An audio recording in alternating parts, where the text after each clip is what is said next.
Everybody, welcome back to another edition of the Sheehan Show with me, Sean Sheehan, here for Sherdog.com. And today I had to pop on to talk about Amanda Nunes. Now, we've Christmas coming up, and obviously there's got to be lots of things to talk about, and maybe not as many shows, and a few different podcasts. I was preparing a few different ones, and one in my head that I was thinking about was Amanda Nunes, and maybe an Amanda Nunes appreciation podcast. I did one on Jose Aldo a couple of weeks ago, and I think she deserves it, and that's something I could still do and still talk about Amanda Nunes in a very flowing light. But then she lost. She lost last night, and I had to come on and talk about that loss because it was absolutely shocking. Look, we can talk about it in lots of different ways, and I will. But it's one of those fights where, and it rarely happens, where you're sitting there, and especially for me, I'm here in Ireland, and it's 5 or 6 o'clock in the morning, and you get that, holy shit moment when and I was watching the fights last night as well by myself, and I was just, no one else around, and it was like, did this really happen? It really was one of those ones. Did this really happen? You were questioning yourself, and it wasn't just at the end, because sometimes you see a flash knockout or someone gets on a submission and you're like, oh my god. But it was like, as Pena was landing the shots, you were shook. You were shook watching. You were like, is this really happening? Is this an actual thing? And it was. And look, the reason behind that is why I came on here and why I want to speak today. And this is a podcast about Amanda Nunes, and this is a Sheehan Show about Amanda Nunes. But I'm going to start with Julianna Pena, because I have to. Because if you don't start with Julianna Pena, you're not doing it right. Julianna Pena came in there and was as game as anyone could be. It's very, very easy to go in there and have lost before the fight even starts. I spoke to Sinead Kavanagh a couple of weeks ago about, obviously, fought Chris Cyborg. So in a very similar position, you're fighting one of the greatest of all time. You're the underdog coming in there. Nobody expects you to win. Now, what happened to Sinead Kavanagh is, I think she went in and she wasn't afraid either. She threw her shots, but what happened? She got knocked out in like a minute. So that can happen too. That could have happened to Julianna Pena. But that's the risk people have to take, and that's very brave, and we should appreciate fighters like that, whether they are on the winning side like Pena or on the losing side like Sinead Kavanagh, for going in there and throwing their shots and doing their best and refusing to just be walked over. And Julianna Pena did that. And no matter what you think happened to Amanda Nunes, and I'll get to what I think happened to Amanda Nunes in a second, you have to appreciate what Julianna Pena did. She refused to be second place last night, or on Saturday night, whenever it was. She refused to be beaten in every situation. Now, some situations she lost, she got taken down and she was on the bottom for a while, but on every single situation she fought and she fought and she fought, and she didn't give in for 1 second. Amanda Nunes got on top, she caught that arm, and this was before, I don't think the commentary even saw it, but she almost had an armbar at one stage on the ground, not your normal armbar, but, Ronda Rousey and Kat Zingano sort of armbar where she was pulling in, and the commentary actually thought it was Amanda Nunes because they were in such shock, I think, but it didn't come off anyway. But she had the 2-on-1. She was holding the arm in there and just making it tough on Amanda Nunes. A lot of fighters there would get Nunes on top of him, panic, and then just get finished in that position. Pena didn't. What happened after that? Nunes got to a different position. She got the Kimura. She was holding in. Okay, you're not going to win with that Kimura. You're probably not going to submit Amanda Nunes with that Kimura. But what are you going to do? You're not going to lose in that position either. You're going to defend well against Amanda Nunes with that Kimura.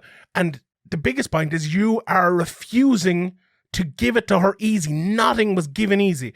Every time Amanda Nunes punched, Julianna Pena was right there punching back. Even if she got hit hard, she was hitting back hard as well.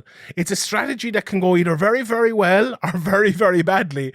And, it could have gone very badly for Julianna Pena on Saturday night.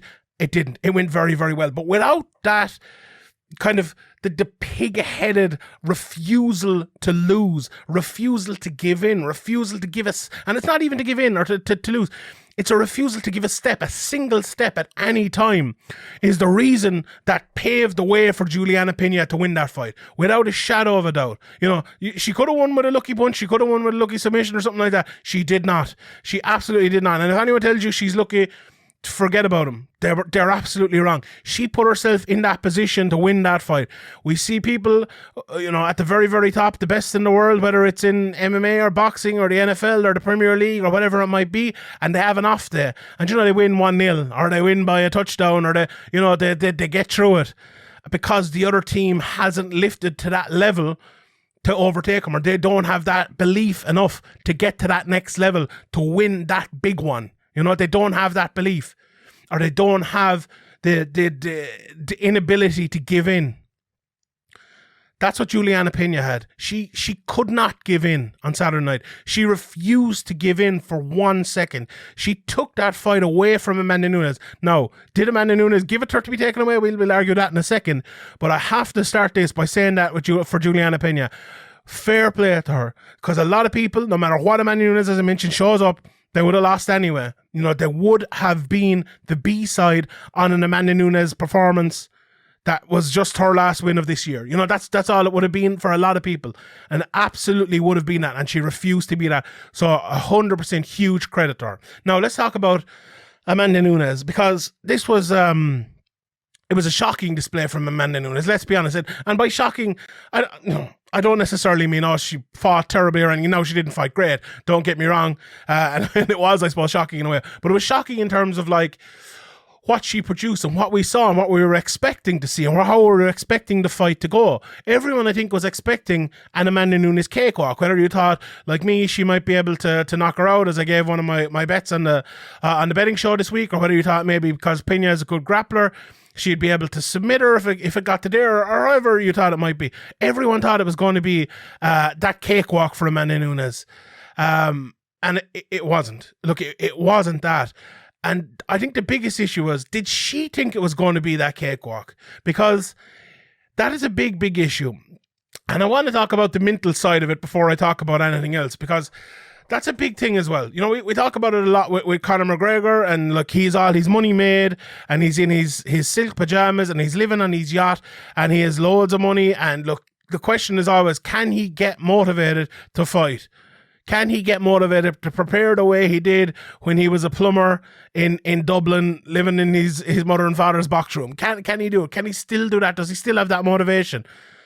The same has to go now for Amanda Nunes, I think. Like, I spoke about it last week on one of the shows. I talked about her, I described her as like Michael Schumacher in the 90s, where she was just dominant and she was overlapping people and she was just beating people with ease. And it wasn't a question of who's she going to win. It's like, who's she going to fight next? There was talks of Kayla Harrison. There was talks of Valentina Shevchenko. And that can't but get into a person's mind. And I think that mindset of Amanda Nunes is something that has to be spoken about this week, and something that has to be looked at as you go into the next fight and as you look at Amanda Nunes going forward. Like, is it the mindset? No, maybe it's something else. Maybe Amanda Nunes got injured a week ago. Maybe she couldn't do what she needed to do. Maybe she didn't have a proper training camp. Maybe something happened. Maybe there was something in her personal life. Maybe the fact that she's just, she has a child now and she's too many commitments and everything like that. Maybe it's that. But I think the most obvious thing is maybe the thing that people aren't talking about. And it is that Amanda Nunes has a lot of money now. Amanda Nunes has been, I'm sure she's on pay-per-view points. She's had, 2 million plus, or big pay-per-views anyway, where she was one of the biggest people on it. This one's going to be big again, I'm sure. Now, it mightn't be 1 million, but it might be, 3 to 700,000, something like that. A lot of money again. And like, Amanda Nunes doesn't live like Conor McGregor, she's not living in yachts or going around with Johnny Depp over in Rome, drinking whiskey or, out in Dubai or something. She's not living big like that. So she's plenty of money, I'm sure, to live the rest of her life and live it well. And when you get to that position, especially when you've come from, somewhere like Amanda Nunes, where she wasn't by any means rich coming up, and you've heard other people talking about it as well, who've come from, nothing to everything. It's not easy to keep wanting everything when you already have it.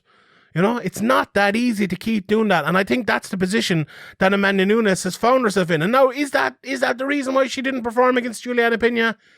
I would say yes. I would say, honestly, if you were to ask me to call it, I would say yes. I would think that's the reason. I would think that's the biggest reason of all. That she just wasn't mentally prepared. She wasn't physically prepared. She didn't look like the way she fought, and I'll get to the way she fought in a second, but it just felt like everything was off for Amanda Nunes once the fight started. Like, I saw a few people talking this week, and I think Ariel mentioned as well about Nunes not doing that much media and not being maybe someone who is as out there as maybe she could be for someone who is that good, who people really, really like, who doesn't really have any negatives towards her. You know, she could be a way bigger star maybe than she is, even though she's already a big star and she's drawn a lot, and she's, you know, Dana White mentioned it on Saturday night, she's been very, very good for the UFC, and she absolutely has. But maybe that's a part of it as well, you know.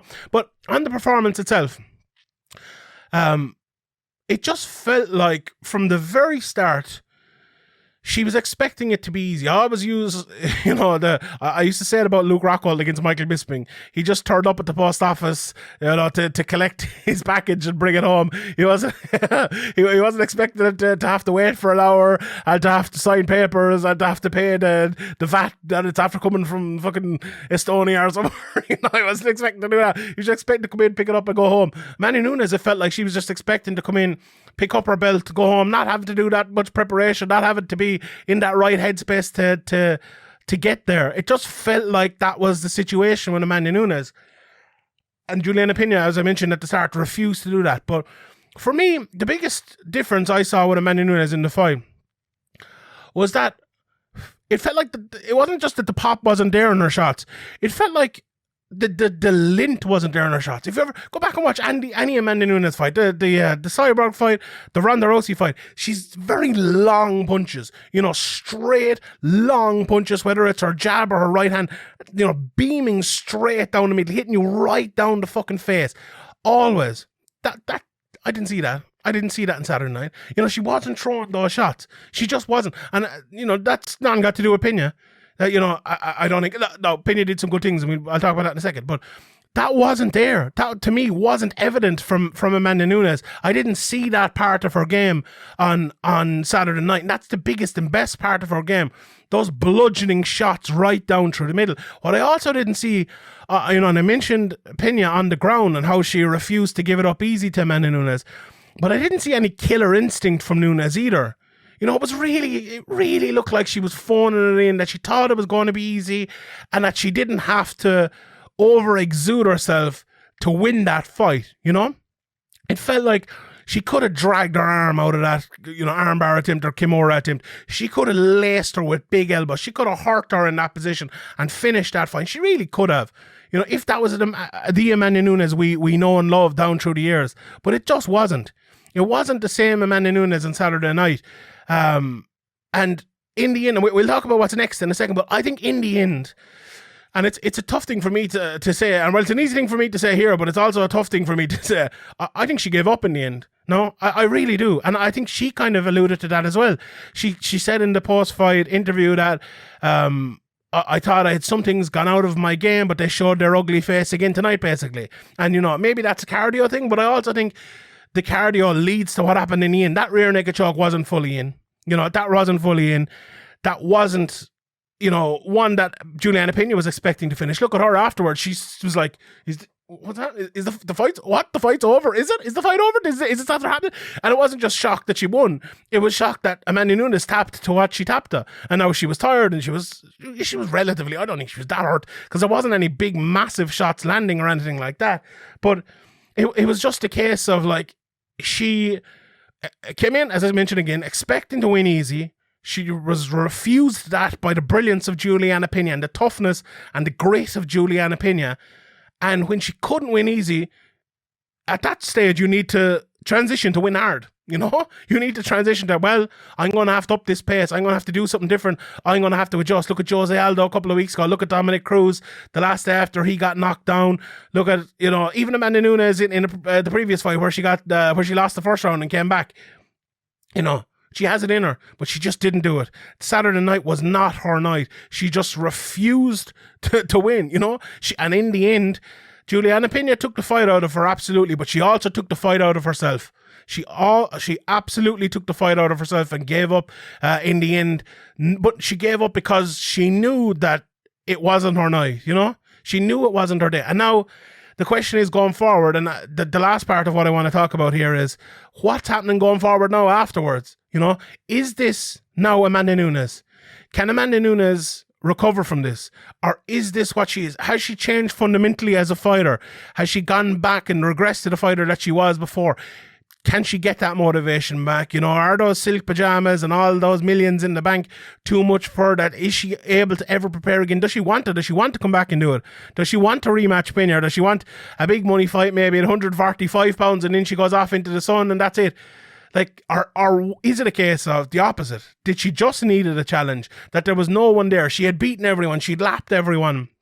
And that Julianna Pena was easy, and the next one was going to be easy, and the next one was going to be, maybe Kella Harrison wouldn't be easy, or maybe she, had to fight Cyborg again or Shevchenko again, she'd get up for that.